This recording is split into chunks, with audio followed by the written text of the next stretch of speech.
और जब कोई चीज़ बढ़ने लग जाती है तो याद रखना चाहिए कि उसका फैलाव ज़्यादा होते वक्त उसकी जो सबसे कीमती चीज़ है, उसकी क्वालिटी, वो गिरनी नहीं चाहिए।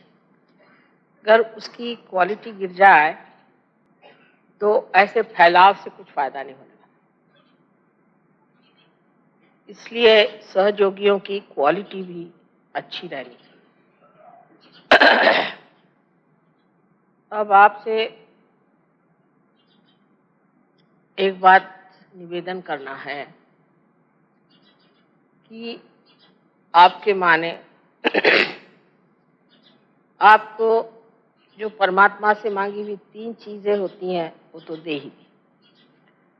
एक तो होता है सालोक्य,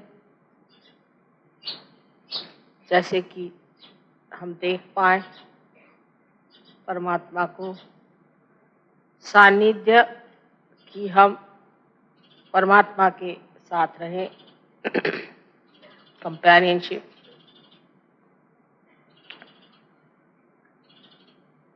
और सामीप्य माने हम परमात्मा के पास रहें।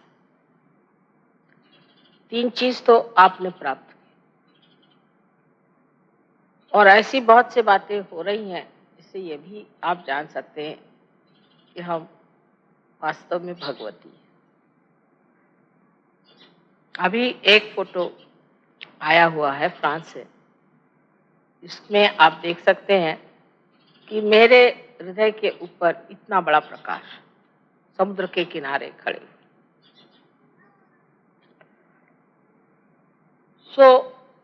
ऐसी अनेक चीजें हुई हैं। आकाश में बादलों पर भी मेरे फोटो आए हैं।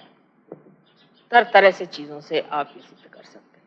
देखिए, एक और उससे बढ़ के चीज आपको दी है मैंने, जिसे कहते हैं तादाद, और यही सबसे कठिन चीज मेरे लिए भी है और इसी से यह कार्य भी हुआ है। तादात्म्य का मतलब यह है कि आपको मैंने अपने शरीर में ले लिया, आप सब मेरे शरीर में विचरण करते हैं। इसीलिए जैसे ही आप मुझे याद करते हैं वैसे कार्य सिद्ध होता है, सबको फायदा होता है। जैसे ही आप मुझे याद करते हैं सारे मेरे शरीर में खबर पहुंच जाती है कि इसको जरूरत है। जैसे कि यहाँ उंगली में कहीं अगर चोट जरा सी लगी या यहाँ जरा सी सुई भी आप लगा दे उंगली में, तो सारा शरीर दौड़ेगा कि हाथ को बचा। तो सारे भगवान के जितने भी गण हैं, देवदूत हैं, सब आपके लिए दौड़ते हैं कि आपकी रक्षा हो जाए, आपको सुख मिले, आपने जो माना है, मांगा है, वो सब पूरा हो जाए। लेकिन जब आप में कोई दोष हो जाता है तो वो दोष मुझे झेलना पड़ता है। पहले मेरी कभी भी तबीयत खराब नहीं होती थी, लेकिन आजकल कुछ जरा खराब होने लग गई है, क्योंकि सहयोग फैल रहा है और जब फैलता है तो अपने साथ कुछ कचरा भी इकट्ठा कर लेता है। जैसे कल काफी तबीयत खराब गई, इसलिए मैंने धर्म पे इतनी लंबी चौड़ी वार्ता की। इसका मतलब कि सहज धर्म जो है उसको अभी तक हमने समझा नहीं। सहज धर्म में हम आए। अब सहज धर्म क्या है कि हमारे पास एक विशेष वस्तु है, वो है चैतन्य को जानना। हम चैतन्य को जान सकते हैं, हम पहचान सकते हैं कि चैतन्य क्या है और क्या कह रहा है। लेकिन अधिकतर लोग जब कोई सा भी काम करते हैं, माने सहयोगियों से मेरा मतलब है, तो वो इस चैतन्य को, इन वाइब्रेशंस को नहीं जानते, उसको पहचानते नहीं, उनसे पूछते नहीं, उसका अवलंबन नहीं करते, माने उस पर डिपेंड नहीं करते। वो अपनी जो पुराने तरीके हैं उसी तरीके से देख के चलते हैं और इसीलिए उनका जो बर्ताव है असहज हो जाता है। अगर आप हर बार ये सोचें कि हमें चैतन्य के सहारे चलना है और चैतन्य की संवेदना लेकर चलना है, तो आप सहज धर्म में आ जाएंगे और जब सहज धर्म में आप सब आ जाएंगे तो मेरी तकलीफें अपने आप दूर हो जाएंगी। क्योंकि जैसे ही आप में कोई तकलीफ होती है फौरन मेरे चक्र बहुत जोरों में चलना शुरू। और इतने जोर से चलते हैं, उससे मुझे तकलीफ होता है। हालांकि मैं बीमार नहीं कभी पड़ती हूँ, सिर्फ चक्र जोर से चलते हैं और वो बेकार, क्योंकि आपको तो उसका अंदाज भी नहीं लगता, आप तो जानते भी नहीं, कभी कभी आपको उसका लाभ भी नहीं हो सकता, क्योंकि मन से, हृदय से, बुद्धि से, हर तरह से आपको सोचते रहना चाहिए, सतर्क रहना चाहिए कि क्या मैं सहज धर्म में हूं या नहीं। अब सहज धर्म में मनुष्य जो है वो किसी चीज से कॉम्प्रोमाइज नहीं कर सकता, क्योंकि अब मैं सहज धर्मी होगी। आप कोशिश करें कॉम्प्रोमाइज करने का, आपको तकलीफ होगी और मुझे भी तकलीफ होगी। अब हम क्या करें माँ, इसमें तो करना ही पड़ता है कॉम्प्रोमाइज, तो मुझको सहना ही पड़ेगा, मैं भी क्या करूं। बहुत से मामलों में सहज चीज समझ में नहीं आती। जैसे आज एक साहब ने हमसे कल बताया कि यहाँ पे निर्मला योग के छापने के लिए आप एक, पता नहीं, एक ये मशीन ले लीजिए, एक वो मशीन ले लीजिए। तो मैंने कहा अच्छा ले लीजिए। पहले तो मैंने कह दिया कि किसी को नाराज नहीं करना चाहिए, क्योंकि फिर एकदम से मना कर देने से तो फिर हालत ही खराब हो जाएगी। लेकिन हमारे पहचान के साहब हैं छापखाने वाले, उनसे आज सवेरे बुलाया, क्योंकि वाइब्रेशन पे बात ठीक नहीं लगी थी।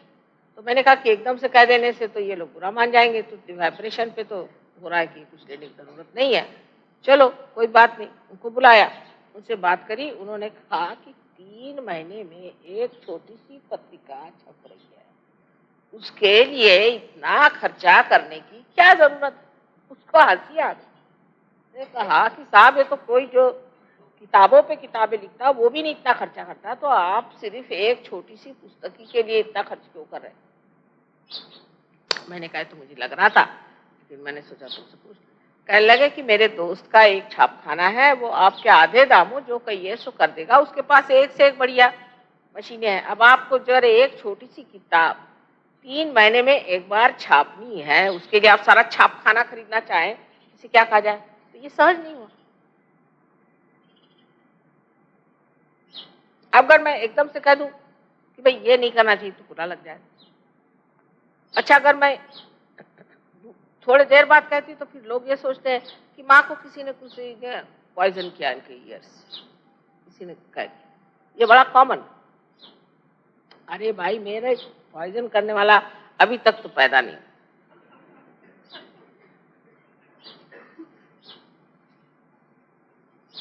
कोई मुझको पट्टी नहीं पढ़ा सकता। मैं भोली हूं, लेकिन ऐसी भोली नहीं कि मुझे कोई पट्टी पढ़ा दे, क्योंकि आप में मुझ में बड़ा अंतर एक है कि मुझ में सहज धर्म के सिवा और कुछ है ही नहीं। मैं सब सहज धर्म पे चलती हूँ।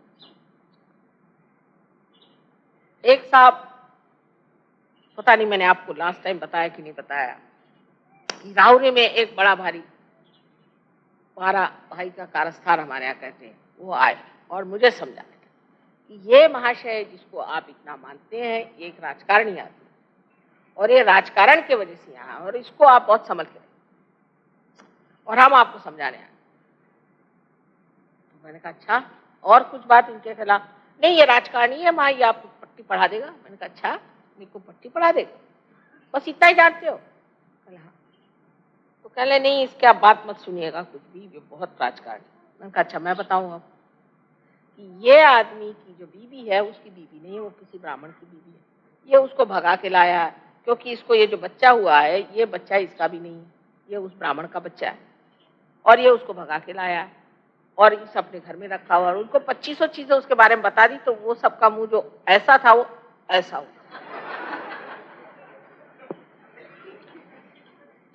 और वो कहने लगे कि माँ आप सब ये बता रहे हैं इनके लिए।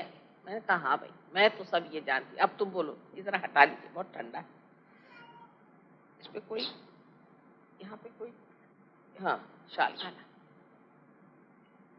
अब यही सब सहज की बात फिर हुई कि अब जब आप वहां तकिया रखिएगा तो उस पर कोई भी चढ़ेगा तो सब चीज खींच जाएगी।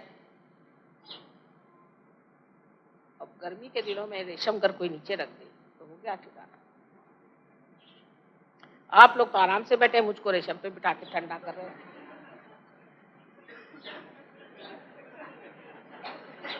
अपने तो आराम से बैठे हो और मेरे लिए यहाँ रेशम बिछा दिया। रंजन रंजन, अब ठीक है, आप मजाक कर रहे हैं। नहीं नहीं, मुझे I have no problem like that, I am just joking. नहीं नहीं, आप ठीक। अब ये सहज की बात हुई, सहज की बात। और जब सहज से कोई काम करता है तो वो इतना सुगठित और इतना सुंदर होता है कि मैं फौरन समझ जाती किसने किया ये काम। अपने दिमागी घोड़े दौड़ाने से गड़बड़ होती है पहले। दूसरे ये कि हम सोचते हैं हम सहयोगी हैं तो अब हम चाहे जो भी कर लें। नहीं, ऐसी बात नहीं। अब जो भी चाहे नहीं कर सकते। अब मेरे घर में इतने अकाउंटेंट लोग सीखे हुए हैं, अकाउंट्स इतने सीखे हैं कि मैं अकाउंट्स जानती ही नहीं, बिल्कुल एक अक्षर भी नहीं। और मेरे घर में इतने वकील हैं कि मैं बिल्कुल नहीं जानती कि ह्यूमन लॉस क्या कभी भी। लेकिन एक परसों गगन एक लेके आए थे तो मैंने उनको बता दिया कि देखो यहाँ तुमने गलती कर दी। कहले माँ ये लिखना भूल गया मेरे बच्ची के बारे में। वो खुद हैरान होगा। सो कैसे जाना? अब फिर आप कहेंगे माँ आपने कैसे जाना? अब अकाउंट से जाना। वाइब्रेशन। फौरन मेरी नजर वहां चली गई, वाइब्रेशन गलत आ रहे थे। क्योंकि जो सहज में रहता है उसको सारा इंफॉर्मेशन एक बड़ी भारी ऑर्गेनाइजेशन है उससे आते रहता है। ये गलत है, ये सही, ये ठीक, ये बुरा, ये अच्छा, ये फौरन मुझे सोचना भी नहीं पड़ता। मेरा तो कंप्यूटर ऐसा कि फौरन उसी मोमेंट, अब मैं दिखाऊं चाहे नहीं दिखाऊं वो मेरी चालाकी, लेकिन मैं जानती सब कुछ हूं। और आप लोग भी सहज में आ जाए तो मेरा भी लाभ और आपका भी लाभ होगा।